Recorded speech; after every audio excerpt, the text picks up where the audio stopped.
realize this is a very, very big task. This is a task for the world, not for a World Academy. And we're just asking ourselves, what can we do? And how much we can do depends on how many partners and collaborators and participants we have in this effort. We've just decided to start with where we are, do what we can. We've been doing research, intensive research, for the last few months to try to understand what's going on, because it's changing so fast. And we decided to come here for our first meeting because this is the place where it's changing fastest. This is the place where it's the center of the innovation. So we really came here to learn.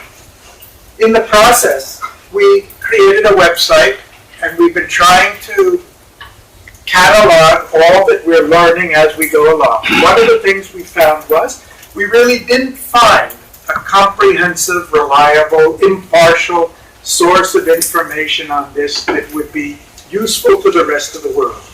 There are many people who have something to offer, which is very valuable, but naturally they're going to emphasize their aspect of it. We've tried to come at it, looking at it from a global perspective and in terms of global needs. So our first very modest goal is to create a site which will be up to date and covering the full spectrum of developments. And that's why we were so eager to learn and listen to all of you. That's why we traveled around meeting as many of you as we could and asked you for your papers so we can put them up there. And we'll continue to update this site and try to link it to all other available information that's available, journals, conferences, and so forth. So there's some place that people can come wherever they're in the U.S. or anywhere else in the world to get the big picture. This is our first step. We've already had requests.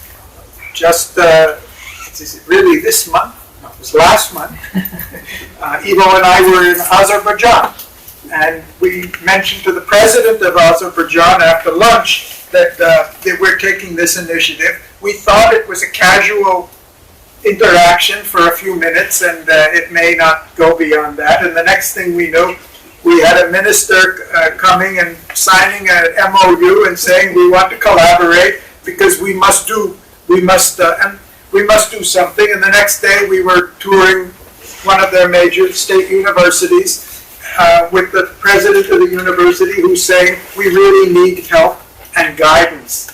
Even though we have collaboration with a dozen foreign universities, we really need some impartial perspective on what's going on.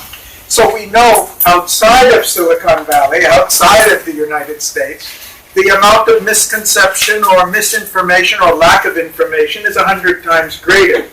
And therefore, we're looking at what we can do to facilitate the transfer of information there.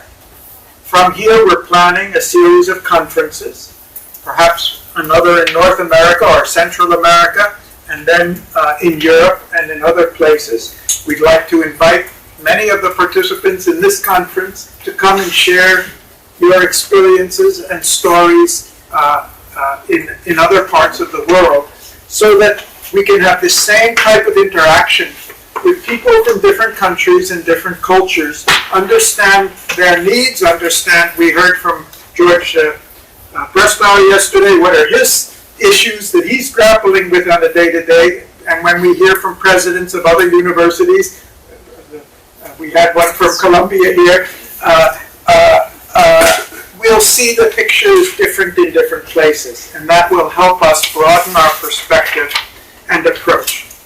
There's obviously a lot of research that has to be done, and it was very exciting to hear from Armando and Philip and Candace about some of the research, and Lynn, and some of the research that they're doing to try to really figure out how we make this work. We'd like to encourage that research, find other research institutes that can take it up and join with it.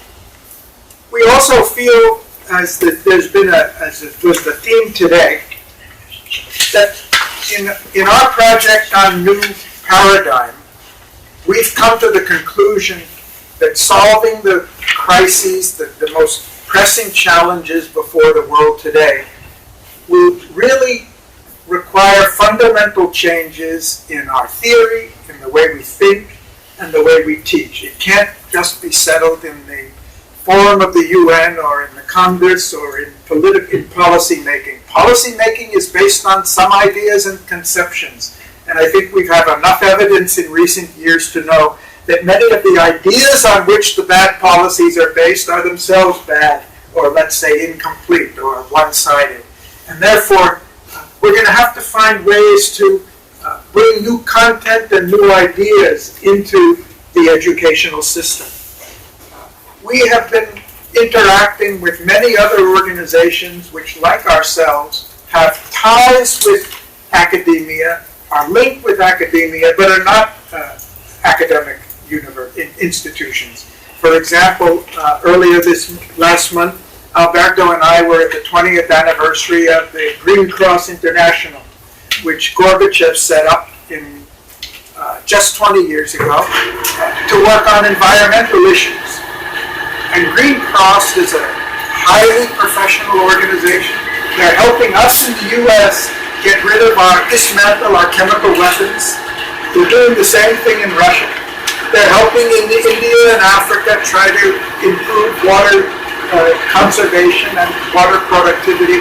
They have a rich reservoir of knowledge that's not necessarily or to a large extent getting back into the educational system because they're too busy in the field. So we're asking how these new technologies and new platforms like OpenEdX and all can help break down some of the natural barriers between Green Cross, whose job is to make the world safer out in the field, and the university whose job it is to educate the next generation. And we're looking to see whether the consortium can somehow be a bridge between these two. That the same is true of Club of Rome, with which we have very close associations, and they have wonderful expertise on many critical environmental issues, but it tends to be talking out to the world. We want to also see that conversation goes back to the academic community as much as possible. So we're looking at all of these different ways in which the consortium, I'm not talking about the academy now, I'm talking about a consortium of which the academy is trying to be an initiator, we want to open the door to all those who have something to offer and would like to join us in this effort. We've already had Green Cross International, the president just wrote 2 days ago saying he would really like to associate. We met with the Director General of the UN in Geneva, Kaya, who's a fellow of the Academy. He's the number 2 in the UN. And he said there are critical issues before the UN, which we would love to see in the educational curriculum. We'd love to see those issues being incorporated. UN has an organization called UNITAR, which is the UN Institute for Training and Research.